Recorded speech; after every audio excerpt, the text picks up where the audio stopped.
Hey everybody, welcome back to Fire Pit TCGs. This is Hellfire, and we're back with part 2 of 3 for Mugen Shoujo prep decks.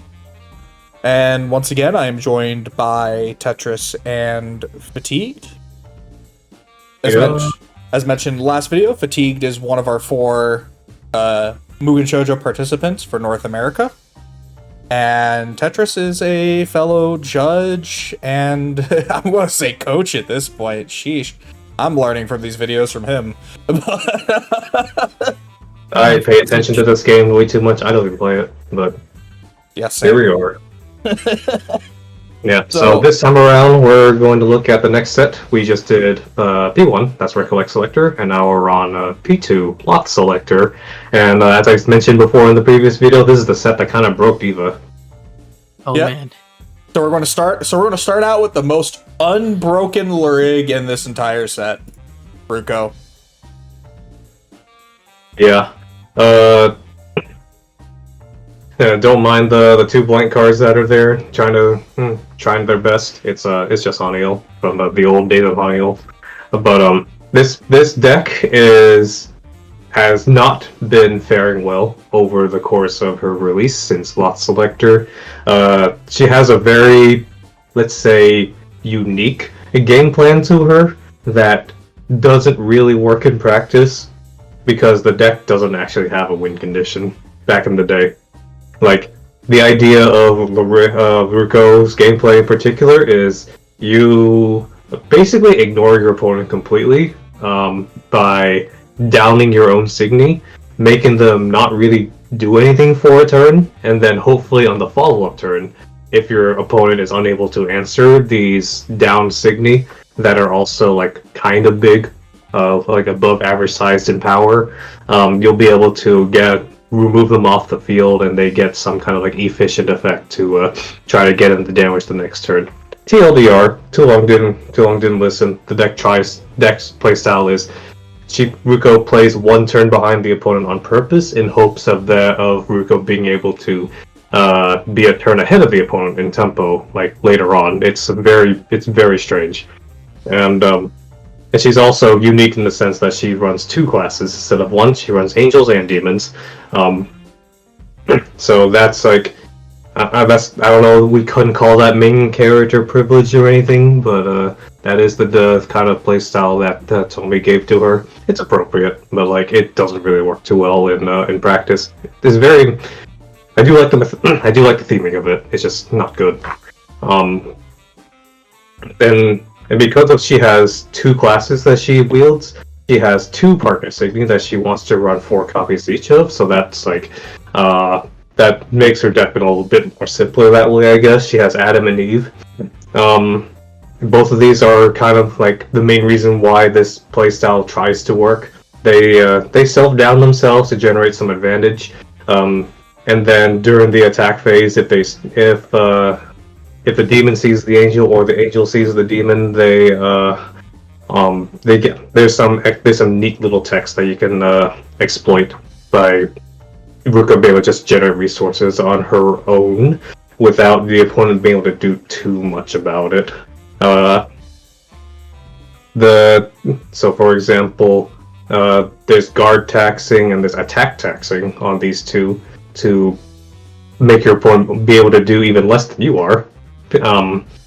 And then there's other self-downing Signy like Seidei and Shax that are also in the deck. These are like kind of like a continuation of what I was talking about before of self-downing themselves to just kind of sit there for a turn, and hopefully you take them off the field for them to like let Ruuko do real output later. Doesn't work nearly as well as it sounds, but that is her playstyle. And if you're noticing a little problem here, that's because, well, this turn behind playstyle doesn't have like an end game to it. You're just turtling up the entire game and hoping like your opponent runs out of stuff for you to deal with, deal with your stalling, or you just get outraced by the fact that, well, arts are pretty good, and removing these like self-downing Signy is not nearly as hard as it sounds. So that's kind of unfortunate. She's probably the worst white center in the format. but with her new level 4, that she's looking to potentially turn all of that around. This actually is kind of this kind of transformed her into a deck with no win con into one singular win con, and it's really, really good at it. This level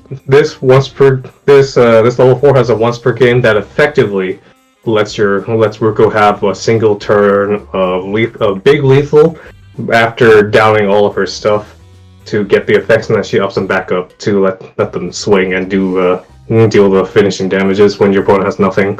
What I mean by opponent having nothing? Well, it comes from her level 3. Her level 3 is once per game.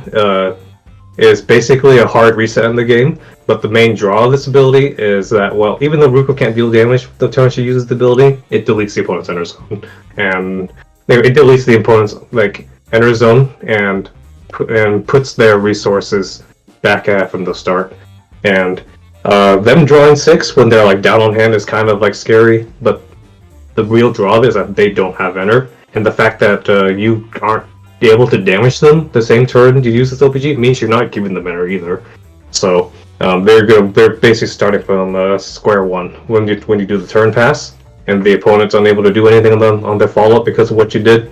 You grow to the level 4, just get rid of everything your opponent tries to do, and without getting them enter, and hopefully that is enough for Ruuko to do her big swing and just end the game there. It's theoretically one of the biggest buffs to a bad deck that this set has given, but the base concept of this playstyle is so awkward that things might not pan out the way I hope it to be. One thing I've noticed too is even though with her OPG, and I'm not. What sucks, this was one of the rigs I was so looking forward to playing because the idea of Loth Selector, really fascinated me because it's a WiXoss, it's a WiXoss version of Marvel if, what if the Selectors became rigs kind of thing, which is, mostly the theme of this set, since we will have Ruuko and then later we'll have Akira and Hitoe. Yes, we have Iona and Yuzuki, but they were already rigs. In technicality, but it's still within the theme. But with that turn that she's not dealing damage, you still technically have Eve to deal to quote unquote deal a damage. You discard your entire hand on your OPG turn, you bounce one of their life cloth. Yeah, this is still only one out of the 7 you still need to deal with over the course of the game, and you are destroying your entire resources the turn you do this. Yeah. The other unfortunate downside. Yeah. This is also an unfortunate by designs, because something that they could have done is that made this auto ability during make it an action instead to discard 6 on the action, and then you bounce a cloth and then you OPG your hand back. But that's not what they did here. That would be too good. I don't know, considering what Ruuko does. Yeah. That'd be a lot better than it is now. Yeah. And the fact that the hard reset applies to her too means that she has to redraw Adam and Eve again to see if she can get that combo get together for that big turn. It's kind of rough, to say the least, because that not only is her playstyle one turn or 1 or 2 turns slower by default because of how this stuff works. She has an extra layer of RNG to it because her OPG affects her too. Granted, her 4 fixes it a little bit because the Exceed is kind of fancy, top 10 at 2, but but that's only adds to the fact of how freaking crazy this 4 is, and in terms of how much it helps Ruuko being able to do much of anything in this format. So hopefully this 4 is enough to push her to some level of viability, but as I mentioned before, this is probably one of the worst rigs in the format. It's just not even black. Yep. Black can take a little bit of a breather and a beating, knowing that there's actually something worse than black rigs that exists in the format right now. Yep. And also, this deck is just a straight up like kind of boring to fight and play with because of how it works. That's just my subjective opinion, though. People might like that kind of stuff. Like I like slow decks. Don't get me wrong. Like I like playing the control style slow decks. Even I think this deck is too slow for me. Yeah, this is literally not even a control deck. It's just a stall deck. Yeah, like this deck is too slow for me. I'm like yawning thinking about playing this deck, and I feel so bad. This deck is so desperate for damage it has to run over pursuit in a format where level 1s matter the least. Yeah, I do nothing, you do nothing. Mm-hmm. Yeah, this deck ain't good, but maybe this 4 is toxic enough that people can consider for their MS run. But at least we don't have to make fun of this deck anymore, because the next one is pretty good. Moving on to the next deck, we've got Yuzuki. Actually, that's a lie. This is probably the rig I was the most excited to play, just because I really liked Yuzuki design here. The short hair is cute. Sorry, Pure Luke. There's it was like a small amount of competition, but anyways. So Yuzuki's deck mostly is Enderburn out the wazoo. Yep, and Yuzuki's damage is also on the weaker side for red decks, but that doesn't really matter if her Enderburn is so oppressive that your opponent can't react to anything you're doing anyway. So that's kind of the whole deal with Yuzuki. She burns, she taxes, she opens holes sometimes. But during those times that she does go in and do that big damage, well, you can't really answer that damage, can you? Because she burned everything. That doesn't, and like I said before, that's the Enderburn style gets that both the style of her removal and her Enderburn gets a big boost from her 4. But before we get to that, let's make a quick note of how some of these individual cards kind of work. So I did say before that she burns and taxes. By taxes, I mean Yuzuki also forces the opponent to do specific payments of their Ender to prevent things from happening. They usually will let it go because they want to keep those resources. But some big examples of those taxing effects comes from Slavic Dragon and Yamatosaurus. Those cards have very efficient removal effects, but only if your opponent lets you have them. They will probably let you have them. And so they will banish a value thing unless they pay an Ender. Those will be the consistent ways of keeping your opponent's Ender in control. Her newest P4 edition, Allosaurus, is another way to bully the opponent's Ender early, and it's a good addition to her board because it's a level 2 8K with a pretty passable burst, and then her top end level 3s all have something to do with more Enderburn and a little bit of damage on the side. Svarog is a pretty decent partner. Makes a hole and then prevents your opponent from having an amount of Enders past a certain threshold. Vritra is probably the best Enderburn seeking in the format. This card is freaking ridiculous. It's so good that it's other decks that are splashing red are using it, playing red primarily for her. If you remember Diabride back in the day, Vritra is basically a straight power creep of her. Not strictly, but it is very, very similar in effects. She's the level 3 burst Signy here. If he's been mousing over, I'm not seeing it. Yeah, I was trying to find it. My bad. Oh. My bad. Very last card, very last. Yeah, this card is ridiculous. It burns by existing, and it also burns if your opponent tries to touch it. It has a good burst as well. It's Diabride, but more of it. It's just a Dragon Diabride. Yeah. What's power? Yeah, and in terms of her damage output, well, I took a couple funny liberties in her Lyric deck. If you've seen WX24 cards before, you might have noticed there's not a single attack phase arts in this Lyric deck. I kind of memed it a little bit, but there's a reason for it.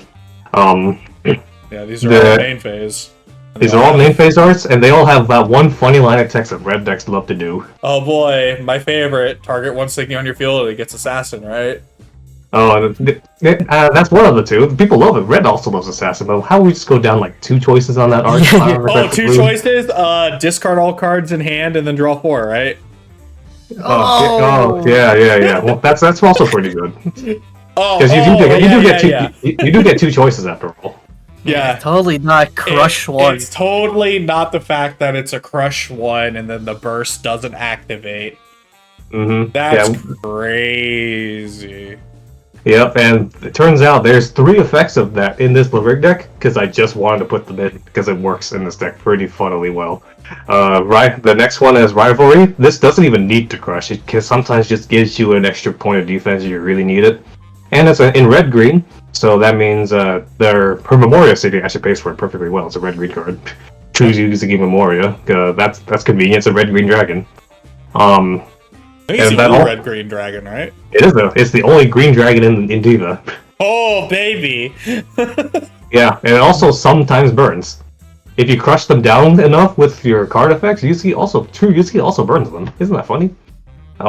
So you got those 3 Life Cloth Crush effects in the Laverick deck, and then the idea is that you crush them a ton, banish a ton of their Signy through removal, and you just burn them all out with Yuzuki 3's once per game and the level 4's OPG, which is just a bigger version of the level 3 version. It's OPG. So like the way it's going to work is you once per game with Yuzuki 3, you're going to burn them 3 enter, and then you grow to 4 the next turn and you burn them 5 enter. You just burn 8 out of the enter just by playing the game basically. It's kind of stupid. And her Exceed 4 is also like really nice in the fact that it patches up her slight difficulty in presenting Signy damage. And since this is just this is like a Vanish 2 plus like 1 extra resource to yourself with the Life Cloth Crush, and neither of the vanishes are power thresholded or level thresholded. You just banish anything you want. And another thing to note here is like you still get a vanish even if you don't crush your cloth. Yep, it's pretty cool. And whatever you vanish with that, it's all gone with the once per game anyway. It's in other words, it would not be too far off to say that Yuzuki 4 is a very, very cheesy deck with the way I kind of built it. Almost no defense, but like the amount, but it doesn't really matter because you're just making sure that your opponent literally can't play the game, basically. Oh, and one thing my goldfish brain completely forgot if you mentioned this. One thing about her partner Signy Svarog. It does burn the claw. Like her first ability isn't limited to like once per turn, which is a lot of things I think people forget about. It is once per turn. No, it doesn't have the once per turn tag attached to it, kind of thing. Like activate, like this can activate multiple times. It's just it doesn't go away until you actually resolve it. Yes.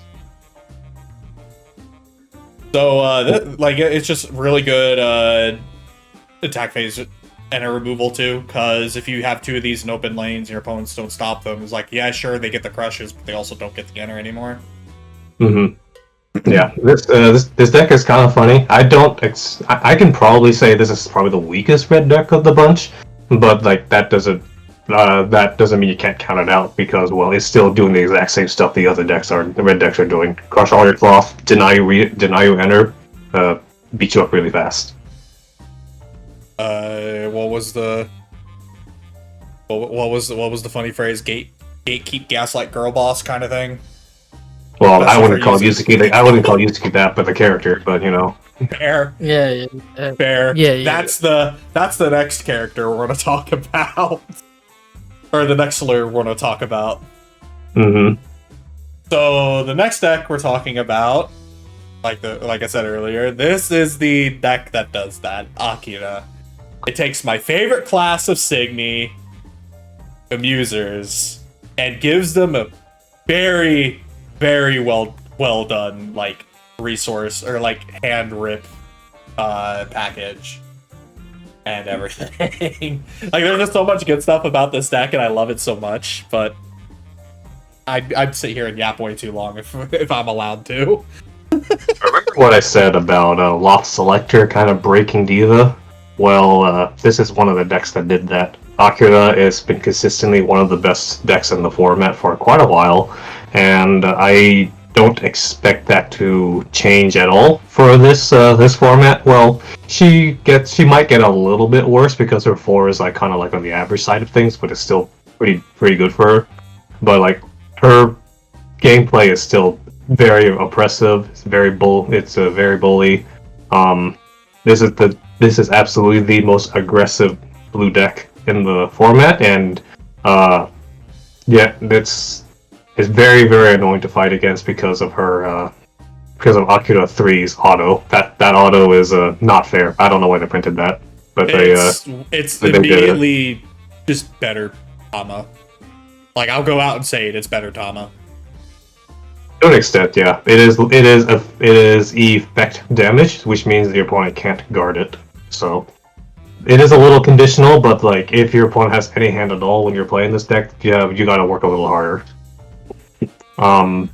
But yeah, the idea of this deck is instead of emphasizing on the card draw aspect of blue, this deck goes all in on the hand discard part through, well, as you can see with Akira 3's effect, which is you do a damage unless they lose their hand.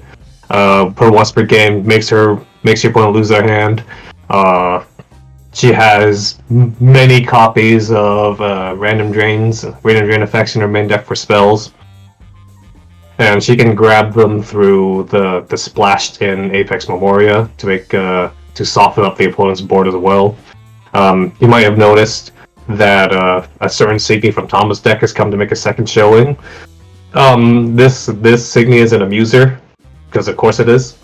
So we're gonna put it. So we're gonna put that in the deck for even more of those hand discard and like field replacement shenanigans. Basically playing the Signy the way it was intended, but it turns out the way this card was intended isn't necessarily the best way to play her, as you might have noticed by only winning 3 copies of her in this list rather than the 4 that Tom was running, and other examples as such. But anyway, as for how Akira plays herself, she plays Amuser Signy. Amuser Signy tend to have different identities based on what color they're in. The Amuser Signy are known to just like bounce around various different zones in your fields to generate various effects and advantages through combat and such. For green Amusers, they jump between your field and inner zone to do funny things. For black Amusers, they jump between your field and trash to do funny things. But for Akira's Amusers in blue, they bounce between your hand and your field. Green Amusers and All-Star also mess with hand and field as well, but that's like a different format entirely. Blue goes between deck and hand mostly. Yeah. Like it needs to go to deck and then comes from hand. It's not like it's not like others where it goes to enter, goes back and forth there. Like once it bottom decks, like you got to dig, get it back again. But you're on more than enough copies of it where it literally just doesn't matter. Yes, and this playstyle is extremely efficient on Akira's end because instead of paying like hand or like enter resources to generate her damage, she just gets rid of stuff on her field instead, and that tends to be why she's so resource efficient for defense and offense, because she makes herself more fragile on purpose. But that is more or less made up by the fact that she has multiple Signy in her deck that replace themselves when they get to leave the field by card effects. The most prominent one being the newly added Vinyl Pool that we're showing here. This is a new addition to Akira's card pool. We're running 4 of this because it just replaces itself with no strings attached, and it is part of what is probably what Akira's best turn 1 board is, which is 1 copy of Wind Chime, 1 copy of Vital Pool.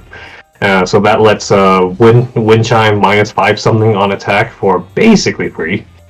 And the Vital Pool then lets you cycle through your deck further with either like putting down like a goldfish scooping on the board, or further extend your combos later by like in later turns. Like if you play Water Gun and you bottom deck the Water Gun through 1 effect, and then you play the Vital Pool and you bottom deck it again and you replace it again. It's those types of combos that are that make Akira like pretty annoying to face because she's kind of solitary against you to an extent. even though Diva Selection is not the solitaire format, the deck is very it moves around its cards a lot, and its cards do while it's at it. The main weakness of the deck, though, is that it has some problems dealing with Signy that are bigger than 12k. This is kind of slightly alleviated by her level 4 being able to banish anything on her enter, and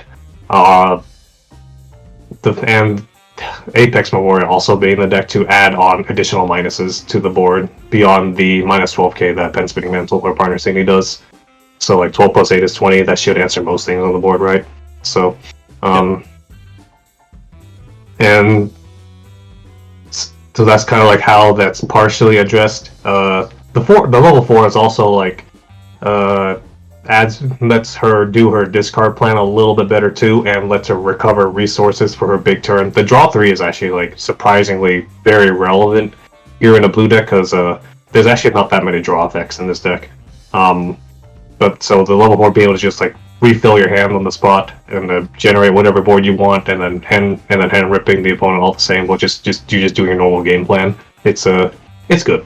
Nothing crazy, but it is an extension of what she's already been doing, and this level 4 has still far outstrips any value that other arts would have otherwise given her.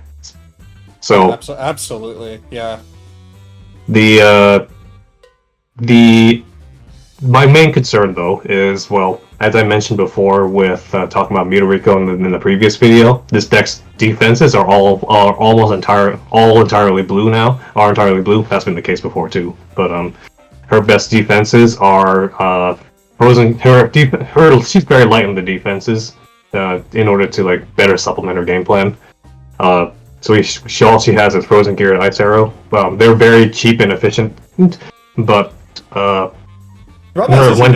He has the cheapest Lurig deck in general, though, despite all of that, funny enough. Yeah. And, Ruuko can just, like, face off against Akira, can, like, kind of race her a bit, with, like, Lancer versus Hand Attack. And, but they just, Ruuko can just threaten multiple Tengus, and then the Akira players just have to look at their Frozen Gear and be really, really sad.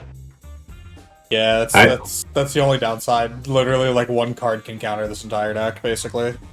Yeah, counter an entire color, basically. Defense. Yeah, if Tanguzara ends up being oppressive enough in like deck testing for Mugen Shoujo, I can definitely see Akira's like presence being very minimized because of the previously mentioned Tenguzaru and other aspects of like that. Still probably the best blue deck you can play in the format, though. It's fun enough to play. Has a lot of lines to do its aggro, but there is the shortcomings are definitely there. Absolutely. Mm-hmm. But I believe we've talked about Akira more than enough here. So let's move on to the next Lurig that breaks Also the format. Akira and Hitoe. Isn't it crazy how the best two Lurigs in the format came from the same set? How did they do that? Oh man, I don't want to talk about Hitoe, but for the sake of it, I must. The next broken Lurig in this format. You just read the first constant and you go, why does this exist? I hate this card. I hate this card so much. What a wall. Alright, so yeah, this is Hitoe. She's, despite her lack of a big presence in the anime, she ends up being one of the strongest Lurig ever printed in the format, so funny how that works. Hitoe's strengths lie in the fact that, it's mainly in her Lurig and her part. The synergy between her center and her partner Signy is one of the best synergies you can find in a deck. So her constant kind of trivializes the whole like Lurig attack dynamic of the game. You just pay on enter, right? It's pretty similar to it wasn't exactly the same as Lise in CPO2, but her enter guarding ability is locked behind a virtual exclusive mechanic, and she only has a limited number of uses in it. Hitoe can just do it as much as for as long as he has plant sitting in enter zone. I love power creep. Which, even then, like, she's always going to have an overabundance of plants in her enter zone because of her once per game action. Yeah, her once per game action lets her be a better hand discard Lurig than Blue is. Because she just presses one button and your opponent's hand goes bye-bye. And the fact that it's sent to enter rather than discard means it plays around like those rogue pieces like Xenocluster. Which, I mean, no one plays that anymore, but like that's the thing to like consider. There are still some team decks that do make an appearance, but none of them are running Xenocluster. They can still exist. Yes, and the fact yeah, and even though you put your whole entire hand into the enter zone, that doesn't matter because Hitoe has the best enter zone toolboxing in the format. Not just because of the fact that she gets one Signy back from her enter as a second part of her OPG. A good number of her most important cards in her main deck happen to give her the exact types of enter she needs anyway. Let's start with the most like innocent one of them, being Dry Leaves. Dry Leaves is the one of the primary black cards the deck runs to better support her Lurig deck. This just lets her set up. It's a pretty decent AK wall. It has a self-down ability to get back important Signy from the trash they might have paid out previously for like other costs. So that lets her set up stuff for free. And then the next toolbox, and what the thing she's setting up later would be her Hitoe's own OPG, and then the next card we're going to talk about, Hellfire's favorite plant city of all time, Flower Stand. It's just green hedonym! Yeah, tell me about this green hedonym Hellfire. Why do you like this card so much? Because you play this card and all of a sudden you have a full field of plants. That's literally it. It is a one-card combo. Because you play it, you target another flower stand, you get that flower stand, and then you pick literally anything else in your enter to fill the 2-limit slot. Or it's pretty good. Or, here, I'll seal the deal for everybody. What if we made this worse? Like, at level 2? Oh, wait. I love Cinderella. Scenario. Yep. Granted, this isn't as annoying as Flower Stand is, because this can only grab plants and is limited. You have to have 3 or more enter. Yep. 3 or more plant Signy in your enter. Yeah. So here's the little combo that Hellfire is like trying to hint at. So because it's a level 2, the Hitoe has like a kind of like a perfect circle of looping basically, because Scenario can summon Flower Stand. And since your total level 1 board is 5, 2 plus 5, Flower Stand can now just get anything you want afterwards. Like anything. And that's your full field. Like you get a Jack Beans, you can get your Bang Disona, because her enter ability is in Tri-Block for some reason. Excuse you. Yeah, and you can kind of go nuts with the amount of like enter manipulation this deck can do. You can get a Bell Cricket sometimes too, because like just grabbing effectively a curse on from your enter zone is always fun. This thing is this thing is kind of like a catch-all of the format to just like answer most things that Jack Beans might not necessarily be able to address by herself. But yeah, that's kind of like one huge asset that P4 gave Hitoe. I don't know why they gave her Scenario in P4, but like now she has she can just do that. You don't even need to start with Scenario specifically to summon the Flower Stand. You can go the other way around as well. Flower Stand summons Scenario, and then Sarah summons a plant. Same board. Yeah, it doesn't really make any sense why they did this, but considering how incredibly oppressive Hitoe already was, but here we are. Yeah, it's literally like this deck. Funny enough, is almost a nightmare scenario. Like, despite the fact that she'll rip her own hand, which you think as a discard, like as primarily discard player like me, you think that's a golden scenario for me. But then you read Flower Stand scenario, And you go, it doesn't matter that I just ripped your hand apart, because you have 1-card combos that fart your field out. Yep. And Hitoe also has plenty of ways to pay out her excessive amounts of enter through her partner sending Jack Beans. Everyone hates Jack Beans. Yes, the other card that trivializes the fact that you have a 1-card starter anyways. Yeah, like, Jack Beans by herself is actually, like, kind of overpriced in terms of, like, the type of removal she offers, but that part doesn't matter, because Hitoe has infinity enter that she can generate thanks to her how she generates those resources to begin with. Her hand is her enter zone, because of her OPG. Mm-hmm. And she also brings back an old signal from P10 that no one paid attention to back then. Tanabata. Because her effect does in fact help pay for Jack Beans.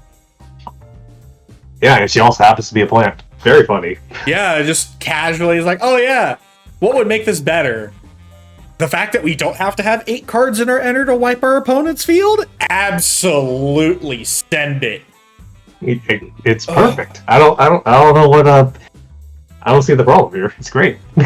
Hitoe is, and the worst part is I really like Hitoe as a deck as much as I hate it. I love paying almost no enter for a full board wipe. Yeah. And the best part is we haven't even talked about her level 4 yet. Yeah, her 4 is kind of fun. Like, let's just say that. It says something about the deck that we don't even have to talk about, like, how, like, still decent this level 4 is. Mm-hmm. Like one of the weaknesses of Hitoe, like, I mean, I'll imagine a deck like this having weaknesses. The fact that, well, Jack Beans, as much as it gets supported by Tanabata and all that, it's still really expensive, and is Hitoe's only source of, like, big removal late game. You have to pay upwards of 3, 6, 8 enter to board wipe consistently with it, and that's there's like no deck in the form, not even Hitoe herself, that can sustain that enter payment turn by turn. And Hitoe level 4 somewhat addresses it. The 1 enter grow cost gets kind of immediately replaced by the enter charge 3 enter, and if you need, like, your Jack Beans back, well, that's the second part of the enter too. Just charge 3, get back your Jack Beans, or your Flower Stand, or whatever you need. Or your scenario, or your 1-card starter. Oh. Yeah, it just adds on more consistency to the deck that has a little bit too much of it. And then let's just make matters worse. Her once per game is just a way better version of her auto effect. Yeah, so not only does she have she still gets her plant guarding from her level 3 because she inherits that. She also gets a 1-turn full stop obsidian if you have enough enter to pay for it. It's expensive, but if you're managing your resources properly and generating enter out every turn with Ikebana and, like, Bonsai and all these other enter chargers in your deck, you should be able to stop at least 2 damage pretty easily, even after paying out for, like, a full Jack Beans or something like that. It's a fine once per game, but you do have to play around it. It's like Mel Invisible. Yeah. Mm-hmm. So, like, if you want to do a full Signy stuff, that is indeed 6 enter for the OPG and 1 for the guard, just like Mel, sort of. 7 resource. Yep. But yeah, this deck got, unlike the others, the deck's biggest upgrade came from the main deck. Scenario is a card of all time. It shouldn't exist. It shouldn't. Yeah. It is funny that it exists. It does have, like, the one, like, little caveat that the fact that you have scenario means you're sometimes you might just end up having to field a vanilla level 2 5k early game to fill out your board, but that's like the most minor of downsides for what the potential payoff this card offers to her game plan. Like, hello. I mean, I wouldn't even say it's, like, much of a downside either, because, like, her level 2s and level 1s, like, if you have to play her early, it's like her level 2s and level 1s, like, totally make up for the fact that you have to play her. Yeah. Like, Ikebana and Bonsai, like, biggest examples, just, like, you will still, like, at least get the enter back that you have to pull out just to be able to field your field. Yeah. And that's the downside run her, and well, even after the level 4, her main weakness of being over centralized around Jack Beans is still there. that's still her only source of like consistent removal late game. So but she at least has she at least because of her constant and all this other stuff has like the ability to just like not care that the fact that that's the only removal. Yeah, because she always has it. Yeah. So it's kind of like very familiar just in the deck back then, but like this deck has much better ways of like accessing it than back there than Nanashi with Eden. So the main way to address this is of course removing Jack Beans by not putting him to the enter zone, but easier said than done. Yeah. Once per turn, enter phase, enter charge to Jack Beans. Yep. GG. Yeah, this deck is among the best in the format. It's pretty brain dead easy to play because, to be honest, there's only one card in the deck. So, and then the rest of your deck is just ways to get to that card in your deck. Yep. It's the most streamlined out of all the funny decks, and probably despite all of that, it's still one of the strongest. Yeah, and because of Flower Stand, you could even like splash in some non-plants in there if you're able to fit them in. But for now, we'll just stick with our Bell Crickets and our Bang Sonas because that tends to cover most like scenarios that Jack Beans might not be able to answer. So there we go. Hitoe is still good.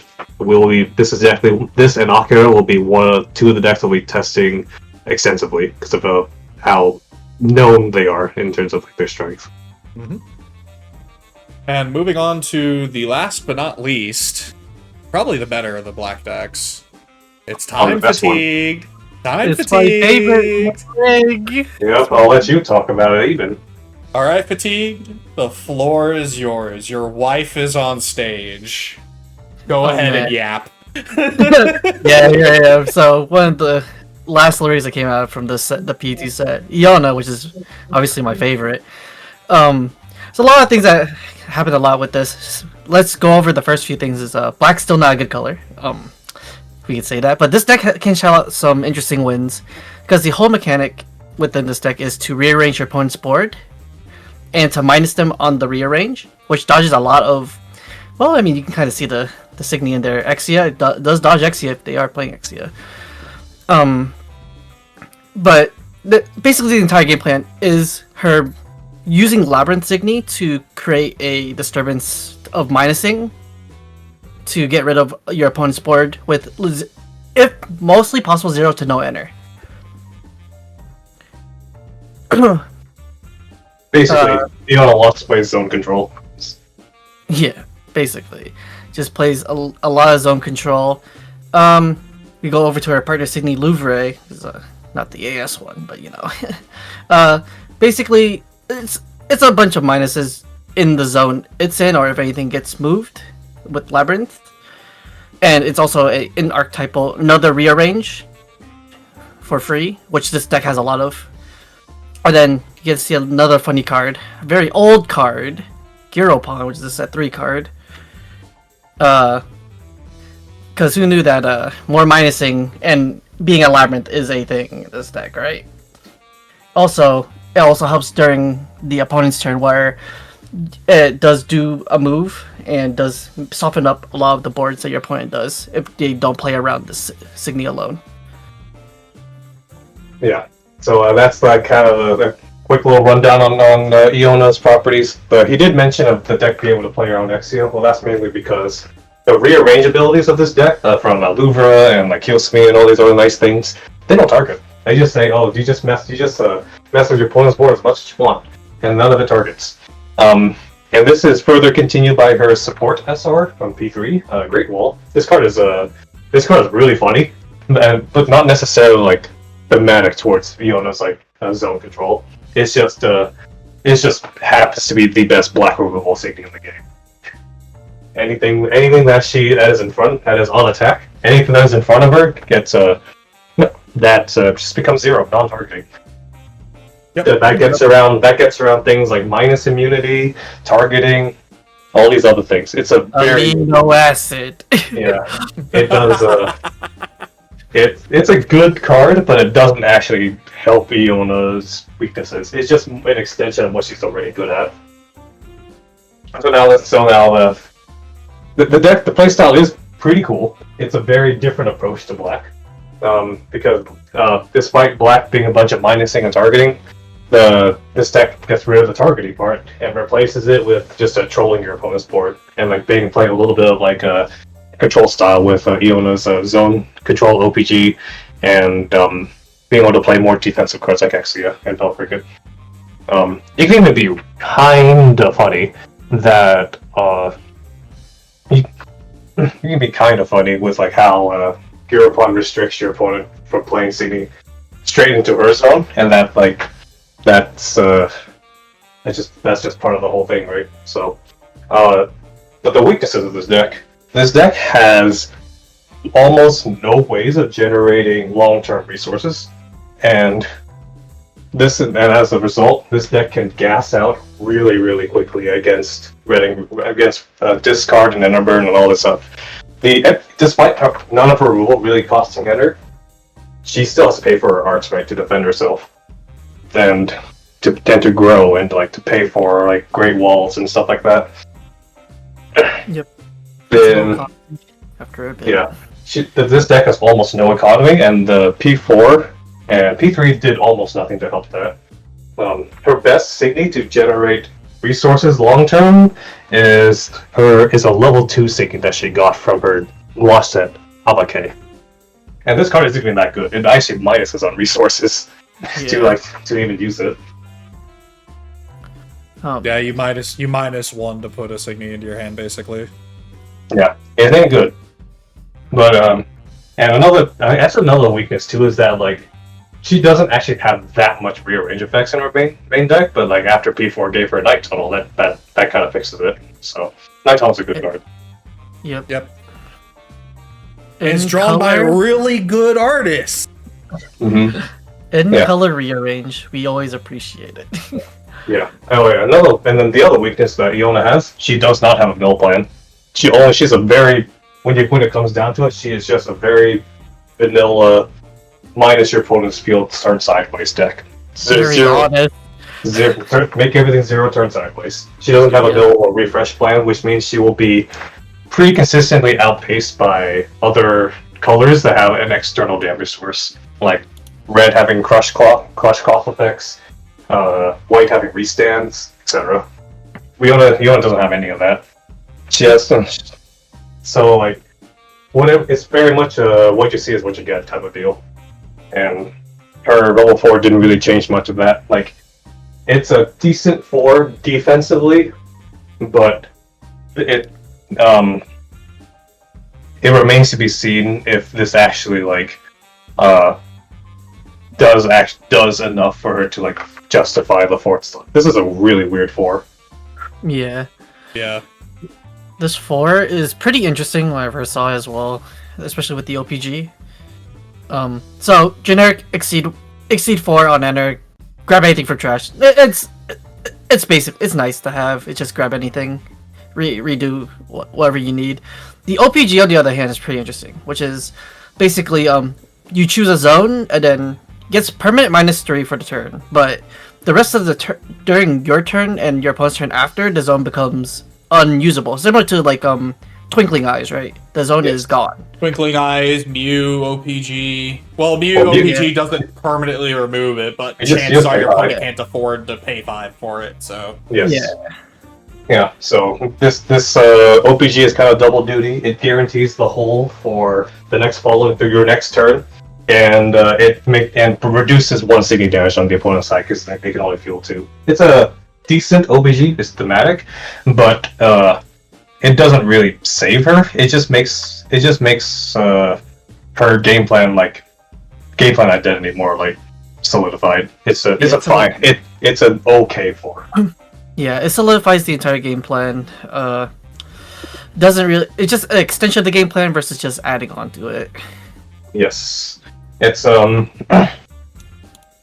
like she's still, I mean, to be fair, this Iona is the Black Rig that needs the least amount of help because she has the most results out of all the Black Rigs, but that doesn't change the fact that she's still in black.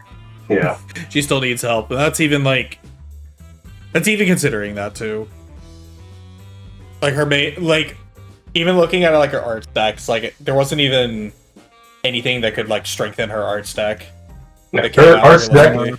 her arts deck is only like this because she just happens to have cards in her colors that work with her, and those colors happen to have better arts than black does. Learning from the past is always good, and Sacred Force is crazy, so she gets to run those. And funny enough, like she uses purple Storm probably better than Altho probably can, or like any other black Lurig, because she can just like naturally minus stuff, and it's like, wow, that hey meter eco, that 17k Tengu Zaru that you somehow have is nice. How about I just no. Mm-hmm. He won to get rid of it. Yeah. And there's still the other defensive arts too. Black Dark Bear Trap, it's okay. It's just Yeah. Maku to bind an arts. Yep. Yeah. Dodge by Mito. Yeah, but you might have noticed that there are 3 attack phase arts in this Lurig deck. So if this deck's resources are just that bad enough in testing, we may have to replace one of these attack phase arts for another like a plussing arts, like all the mine like make the whole top check 5 add 2. Like there's a bunch of those, and Iona might need that instead of one of these attack phase arts. We'll see.